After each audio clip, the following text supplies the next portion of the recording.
Today in studio, I have a lovely couple from Port Elizabeth, Sergio and Charmel. Welcome to the show. Nice to be here. So tell me, how old were you guys when you first got married for the first time? Okay, me, I was at the age of 21.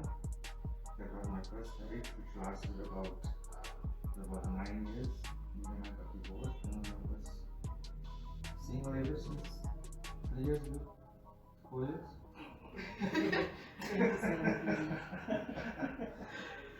Yeah. And then, what was that? 24, 25, my first marriage. I actually converted to Islam, and then I was married for less than 2 years, unfortunately, and single until I met. Okay, there were guys, but nothing serious, because I always vowed that I would never be married. That's what it was. Yeah. So when you got married at that young age, like what was your expectations of a marriage? Man, when you get married so young, for me especially, in my experience, 21 years old, fresh baby, 1 year, 2 year old, these financial stress, problems, rent, house, and I think all those things to get married so young, it didn't work out for me especially, because there was too much stress, and then things went sideways, and then we kept it out for 9 years, and we just call it quits. I'm not going to go into details about that whole thing, but yeah, that's basically the stresses of life, especially when you marry so young. Well, I knew my ex-husband for quite some time before we got married. I just don't think we were meant to be, if to put it bluntly. There were happy times, but I think the bad ones were more than the happy ones. Nobody wants to be in a relationship like that. I think also when you marry for the wrong reasons, it's a disaster to start off with. You need to. There are certain things you need to ask yourself when entering a marriage, and if the ticks aren't all there, then this is not going to go the right way. It's not strong from the Yes. start. Yes. And especially the main thing is that you should marry for the correct reasons. So what is the biggest lesson that you've learned from the previous marriage? Look, for me, the first marriage was actually, I was in training for my second marriage, because now that we are married at this mature age, it's actually much easier for us. Things just fell into place, you don't have those small little rascals running around, your kids are all grown, they're all independent. So basically we have time for each other, which is, you understand your wrongs you did in your previous marriage, but then again you learn from the experience. And I think that basically prepared me for what we did. That's nothing so wrong. I would say growth. When you are not, if you are not emotionally mature, then there's so many wrong things that you can do, and you handle situations so immaturely, if you want to put it that way. Or let me just say this: being single, finding yourself, not being afraid of being alone, I think then you are more confident going into a relationship. You're not as needy. You don't depend on somebody else for your emotional well-being. You are a person on your own, and I think that is what happened with me.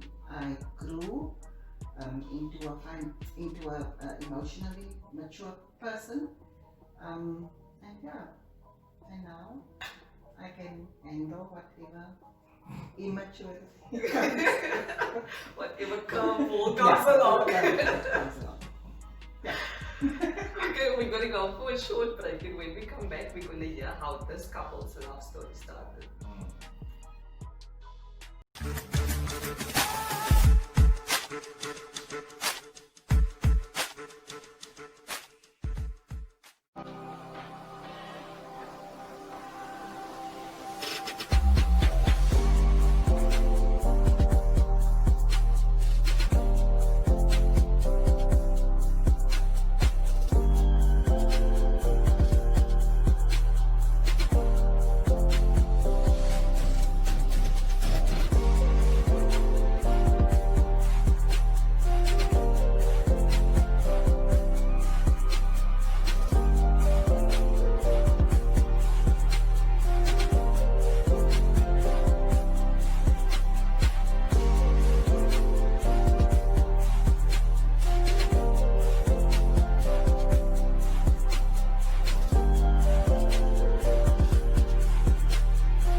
relationship status with me, Larissa Savage, and I'm sitting with Sergio and Charmel.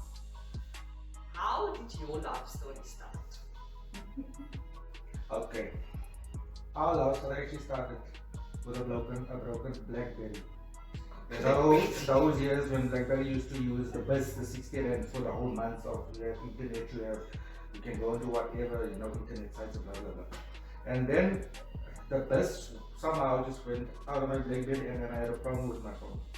And I posted on Facebook, can anybody help me with and then Mrs. Kurbara just replied, come and get to the program, BlackBerry is old wood and you must now get yourself a decent the new tech phone and blah blah. And I think from that night we just started, chatting and inboxing and sending. I inboxed you first. And exchange WhatsApp numbers and all those type of things. And from there we just took it. And she went away to Cape Town, that same week. Yes. And then eventually, 2017 on the 25th of March, I actually met her personally. Okay, so first was it like a social media? Yeah, chatting? social media thing that we were chatting online, or not immediately, but we were chatting, and then I think it was about 2 or 3 weeks after that. That's very fast. Yeah? Yeah. And then I met her, officially I met her on the 21st of March 2017. And like Charmel, that night she was smelling like samosas. Really? Because she was still busy doing her thing there at home, the cupcakes and that. And from there, just went from there and it progressed. And here we are today. Yes. I remember I planned a girls' weekend away to a friend of mine in Cape Town. And it was my first adult trip to Cape Town. I've been to Cape Town but younger. And then I asked him, because he lived in Cape Town for a long time, where there's like any pointers that he can give me. And it was weird, because that same day, I think our bus left at about 8 the night. But that whole day we were on the phone together, just talking and even the trip up, he was checking up on me if I'm okay, if I'm warm enough, am I going to sleep, I must be careful, and then that Friday he just stopped up at my house, almost unexpectedly. And it's true, I was actually smelling like something because I was in my work mode, but he didn't stay long. He basically just came to meet me, and I think we had our first kiss that night. Yeah, we had our first kiss that night. Actually, the only request I had was that he get out of the car, because I wanted to see if he's taller than me. Because that's always a problem. Like a deal breaker. Yeah, and then I think that was a Friday night, and Yes. the Saturday night we came over and spent it. They made our first visit. date. Yeah, first official date.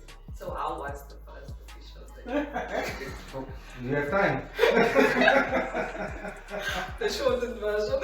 Well, because of my profession, I'm not really very social. I don't like go to clubs and stuff, because I wake up very early in the morning. So, and Sergio, being the very charming person that he is, I think we got food and we got like drinks, and then he played me a CD. All the music videos. Yeah, like a David Foster Yeah. live show or something. But I think we only got like half of the show. Yeah.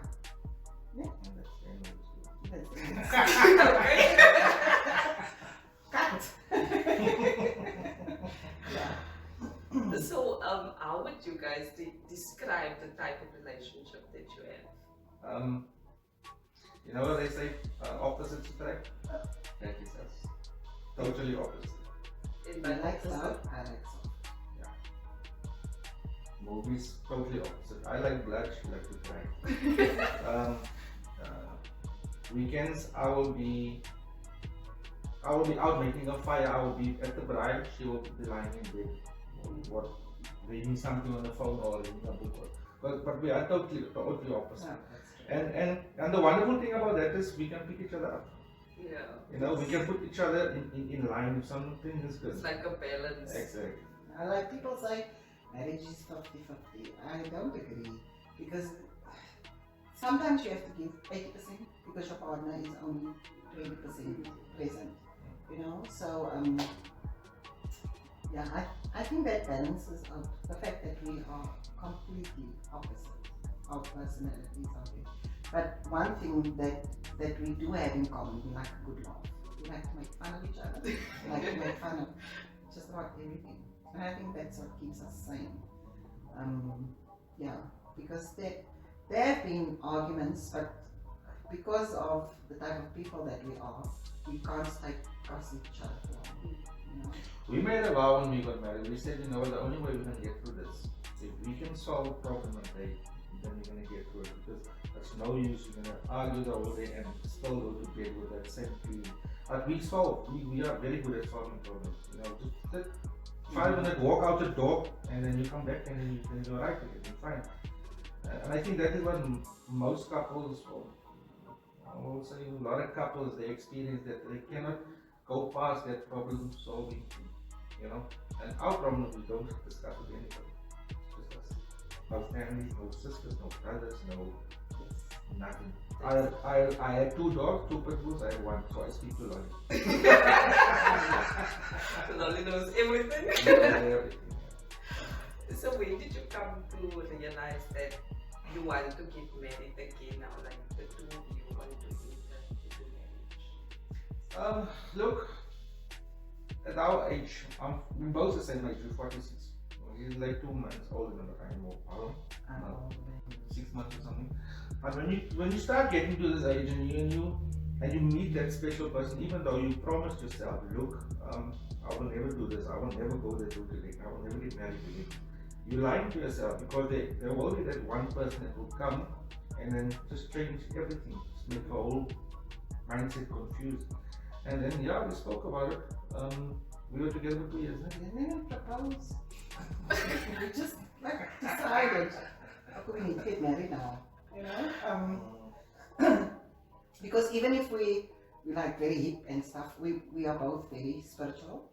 And because I think we moved in together like 6 months after we met, and because we had grown children, we just felt that we wanted to set an example. You know, I mean, we both knew that we wanted to be together all the time. So the next step would obviously then be marriage.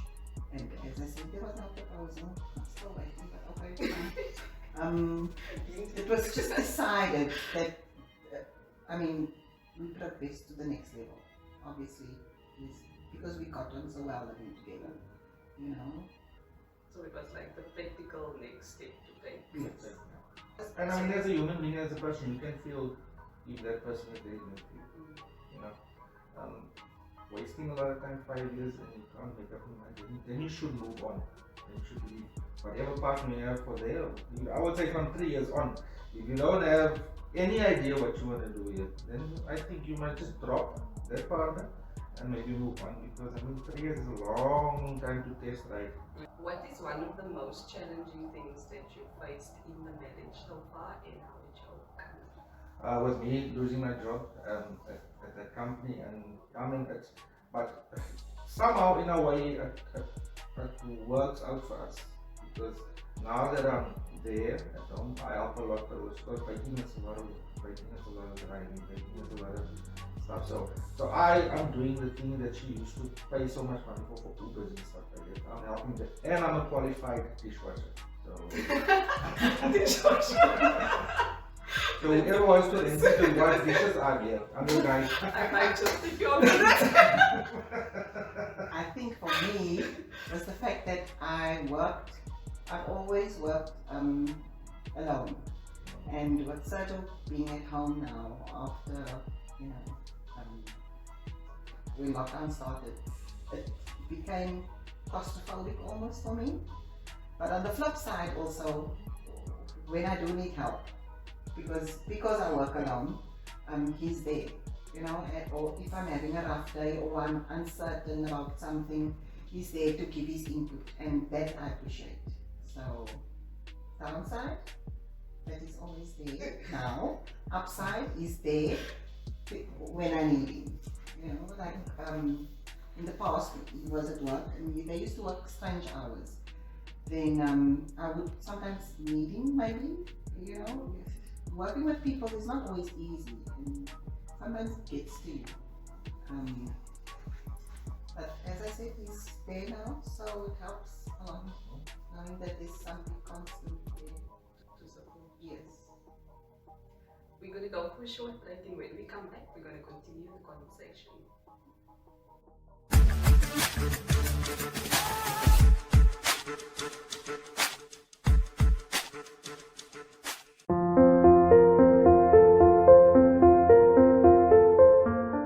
Hi everyone, my name is Charmel from Mel's Kitchen in Port Elizabeth.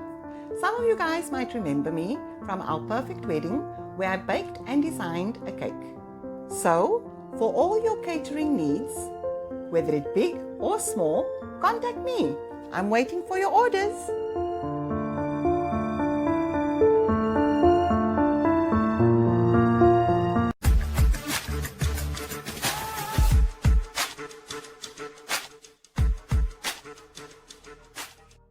Welcome back to Relationship Status with me, Larissa Sage, and I'm still in conversation with Sergio and Charmel. So, you guys have now been married, divorced, and now married again. How did the change in relationship status affect you personally? Yeah, look, for being to be single for such a long time, I think it was 13, 14 years that I was single. To get married is a big change, and you have to adapt. It's not like it doesn't happen overnight.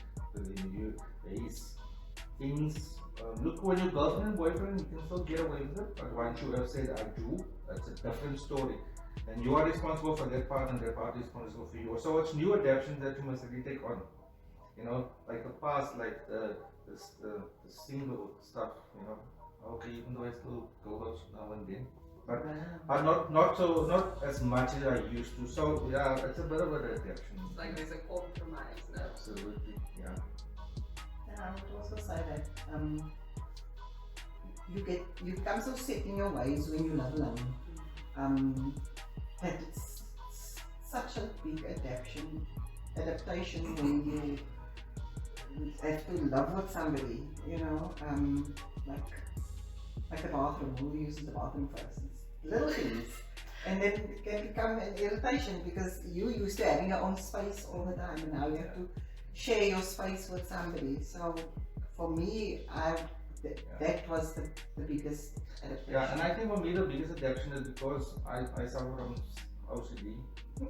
My place used to be was very clean, and she moved in, and now you have this baker coming into your space. So you see buckets here, buckets there, and you get like flour on the floor, and you get all. Now those little things sometimes it works on a person like me, but that is where the compromise comes in. That is where I must just learn to accept the fact that my wife is a baker, and yeah, that's the worst of the worst, basically. But I like the OCD, just when you take something and start cleaning, you know. So yeah, I like the OCD part. Or if I don't have time to, spring clean the room maybe or whatever, then I know to work on these now. And then so much to Especially when I go quiet and I start cleaning and she knows, just leaving these things. You mentioned adapting now. So you both have children from your previous marriage, right? Yeah. So how did the whole modern family adapt to this new? So we do communicate, and I do try and help when I can. But yeah, we do find minutes. There's no really. I know it sounds impossible, but it's not really a problem. Sometimes yeah, she makes it crazy. More than crazy. I have a 28-year-old son, which happens, he just happens to be exactly the same type of person that Sergio is. He's not a very, what's the word now? Sociable person. On that side, I think with the DJing and stuff, Sergio is social. But my son Josh is not a very sociable person. So they don't really have much conversation whenever they are exposed to each other, which is fine. I would have felt bad if he was, you know, a talkative person towards other people Yeah. or towards me. But he's a child that doesn't even really kiss me when it used to be my birthday. So, you know, but my daughter on the other hand is a much more open person, and you know, she's just exuberant. That's the word. She's an extrovert and George an introvert. Yes. Okay. So yeah, and with her having a baby now recently, I think that has also brought her and Sergio a lot closer, because sometimes she would have fears and stuff about things, and she wouldn't want to worry me, if you want to call it that, and then she would speak to him about it. So I think that brought them closer. On the other hand, his son was here, his eldest son Jade was here for about 6 or 8 months. Yeah. And myself and Jade really got on like a house on fire. I mean, because he's probably like a younger version of his dad, you know, and he's just a good child. That you can't be nasty towards somebody like that. He's not a complainer. No, and also because I also felt that his mom was so far away, even though he was of working age because he came to work in PE for a while. I still felt sort of responsible almost to, you know, I would get up, make his lunch, and because that is how I would want somebody to treat my children, you know. But by far, as also his youngest son, I met twice. He's very shy, you know, so I've unfortunately not built a relationship with Lee as yet, but myself and Jade, we've got quite a good connection. As with him and my daughter, they have now again a good, better relationship than what myself and I have. So, yeah, I won't say it's perfect, but it's almost. But they would understand. Yeah, you know, I think if there's mutual respect, also the fact that my children were very pleased with the fact that I found somebody, and after they got to know Sergio, they started trusting him, you know, and they saw that he made me happy. I think that was a game changer for them as well, because my son was very protective, obviously with him being that age, very protective, but I think he agrees to the, or he's okay with it. Because Josh is just Josh. You can't change Josh. He is just Josh. Like Josh, come sit here by me. No, I'm fine. It's like that. Even when my son used to live with Josh, come sit here by Jade. No, man, I'm fine. We'll leave here. Yeah, He's just that. Chill, reserved Yeah. person. very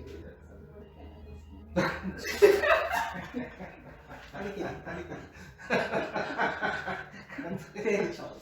Yeah. You must be that way. So what do you do to keep the spark alive? Yeah. Say it, you wanna say it. Yeah. Mm. You say it. It doesn't seem like it's yeah, I think intimacy is very important. You know, like when I started living with Sergio, it was always weird for me. Like I would be busy in the kitchen, you know, mixing up whatever, and he would come in and just like touch me, you know, like on my back or kiss me, and that was weird. Like at the beginning, because I would always think, what's something nice, foolish, but afterwards you start to enjoy that touch, you know, even if it's just a touch The on your, affection, yeah. yes, and also the fact that I think we can talk about a lot of things. Look, besides the interview, which should be basically, for me, basically 70% of whatever you do. Some people say it's not important, but it is really important. Besides that, I would say it's standing for number one. It's don't ever hide something from your partner, because she knows exactly what I do. She knows exactly what's happening on my phone. I will show her stuff. Look here, look at this stuff. You know, once you start hiding those type of things away from your partner, then things start go sideways. So we are very open. We are very open. We have a very, very open relationship. We don't hide a lot of things. Actually, nothing we hide. We talk. Unless Yeah. we lie about how much time we have. any given stage. At least me. I do that. Yeah, more than me. Mm. Yeah. Is there anything specific about her that puts you off? Yeah, it does actually. There is a lot. Not this one. There is. Charmel got this thing when she goes into her work, when she starts baking, then she is in that kind of zone that I don't have time for you now. You know, I get paid sometimes to go out. Wow. Yes, man, just go. Get out of my outside, go, come back later. But I understand when she starts doing that, it's not just 10 cupcakes she does. Sometimes she does 100, she does 200. She has to concentrate and focus on whatever. What's the next thing I hate? I hate waking up in the morning alone because she wakes up at about 3 and then you just hear her doing so, yeah. I won't say I hate, but it's something that I had to learn to tolerate. Was music. I think I don't like loud music. It irritates me. Unless I'm like in a party mode or you know. Come there, be honest here. Tell him when we weren't married, it didn't, or maybe, I don't know, it didn't bother you. Yeah. It didn't bother you. I could do that any time of the day that I want. Set up my controller and start. Like Saturdays, né? So for instance, Saturdays are my most hectic day of the week. Then that is basically his child day, you know. So there already is messed up because I'm trying to concentrate. I'm stressed about there's orders that need to go out, and he's just like in this relaxed mode, you know. Let me put on some music, and then I almost resent that because I know I've like got still 10 hours work ahead of me. And then he's like, I think I'll have a beer now. Yeah, the talking. But there's a choice, man, you know. The That's talking. That's it. And then there's like there's small things. Like I told him the other night, I wish you can just say once that my food is not lekker or something, you know? Like I remember once, was about 2 years, we were married, with me. You and I made food and it was so salty. I couldn't even eat that food, it was still not lekker. And then he's like, no babe, it's nice. And then he kissed me and I'm like, what's wrong with this man? This food is not nice. So I'm thinking, Hulle sê as stilbek is 'n heelbek so my mond.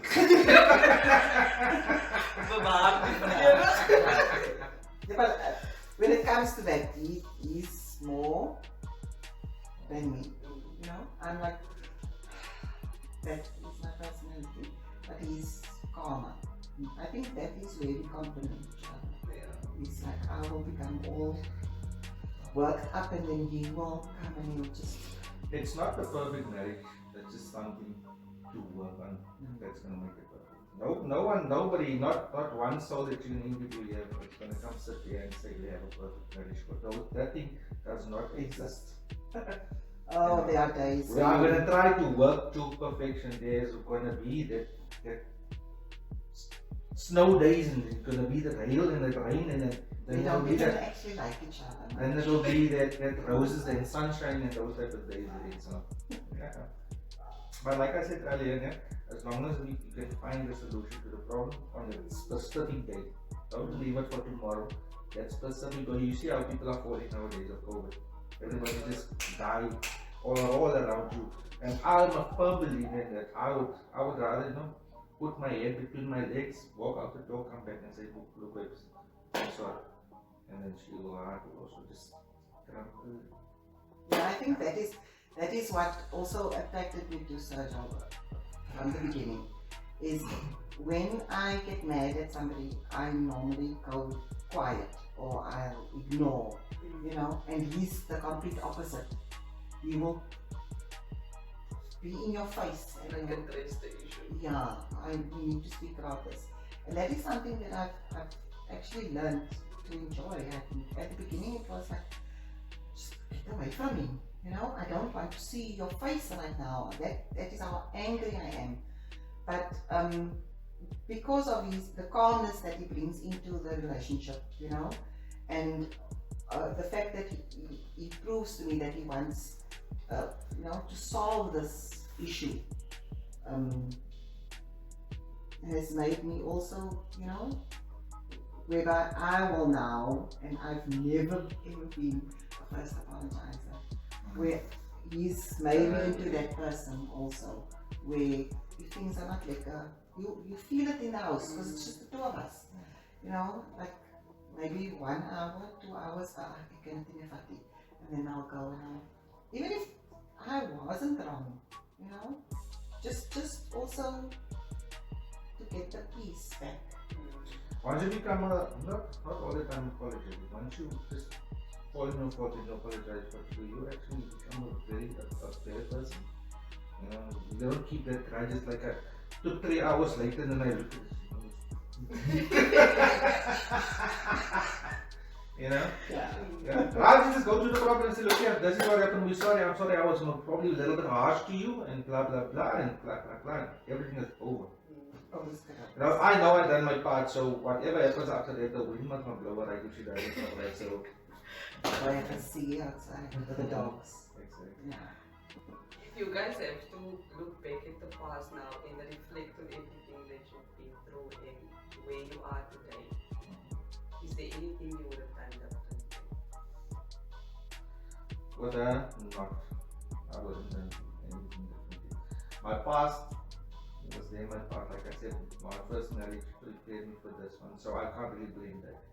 Because there you fall short, everybody falls short, everybody makes, so you can just learn how to better yourself basically for your next partner. Yeah. I used to be very aggressive. I used to have a very short temper. I used to just snap all the time. Not all the time, but if someone said something wrong to me and would trigger me, then I would snap.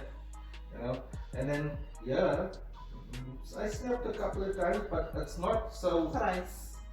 It's not so. 3 times.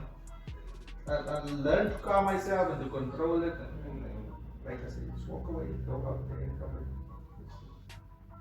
I would also say, like at the beginning, there was, because of the insecurity from both of our sides. I won't say what the reasons was because it's not other people's business what our ex-partners did to us, But with that comes a lot of baggage also. And when you find somebody and you can actually get rid of your baggage with that person, that is such a profound thing because it takes so much off your shoulders, and you're going into this thing and there's nothing, man. I see aanhangsels of goede wat jy oor moet worry, like long term. This is who we are. You either gonna take me for that or not, and I think also because we met at the age that we did, we were very blessed in that way, that we learned so much things along the way, that when we did eventually meet, there wasn't a lot of things that we needed to iron out, there was things about him that I really, and things about me, I suppose also, but when you also, I tell my friends this constantly, when you decide or when you fall in love with somebody, you are basically telling your body, your soul or whatever, that I'm accepting this person just the way you are.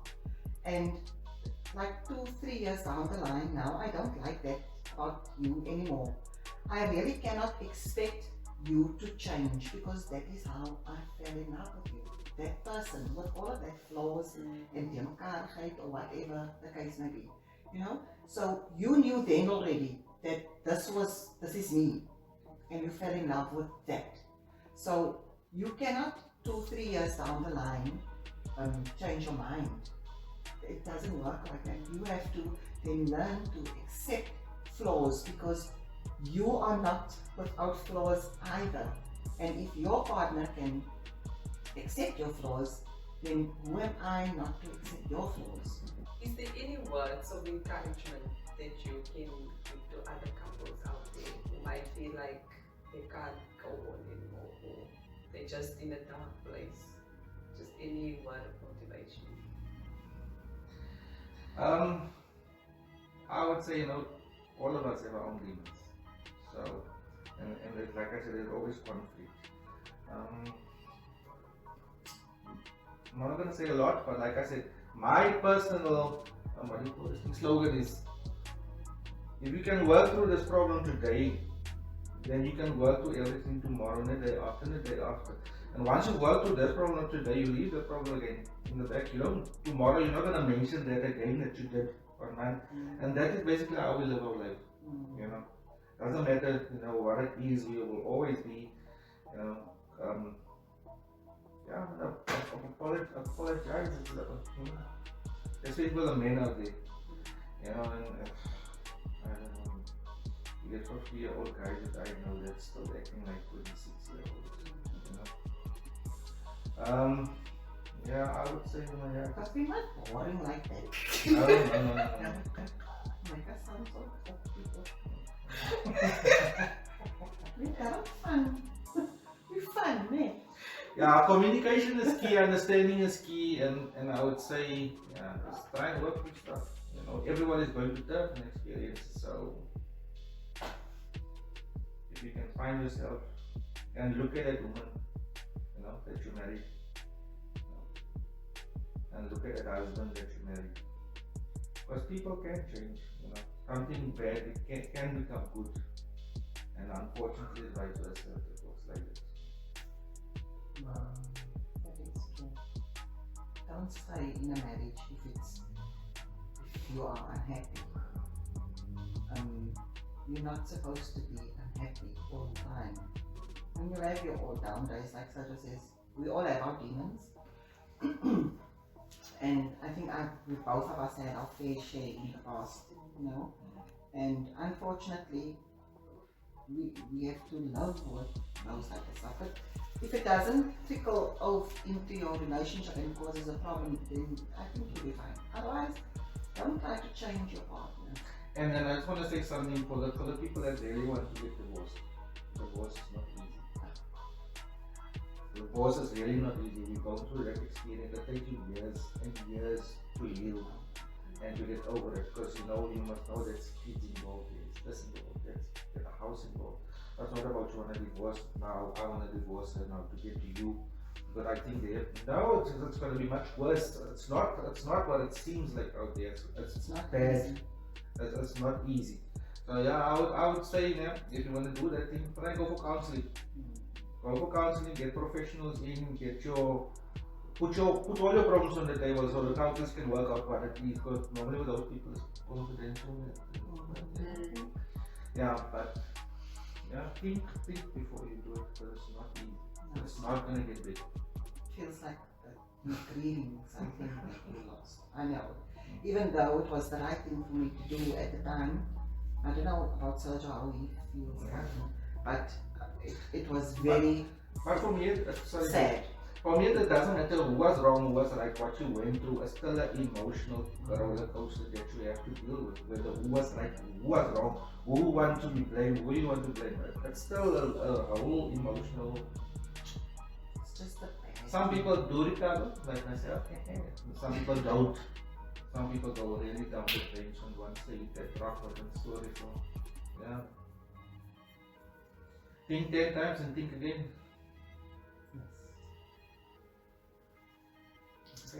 I want to say thank you for coming to Relationship Status and sharing your story. It was very fun to have you guys in studio today. Okay, so where do I pick up the check and receipt? There you have it. Stop being afraid of what could go wrong and start being excited for what could go right. So thank you for watching Relationship Status with me, Larissa Savage, and don't forget to tune in.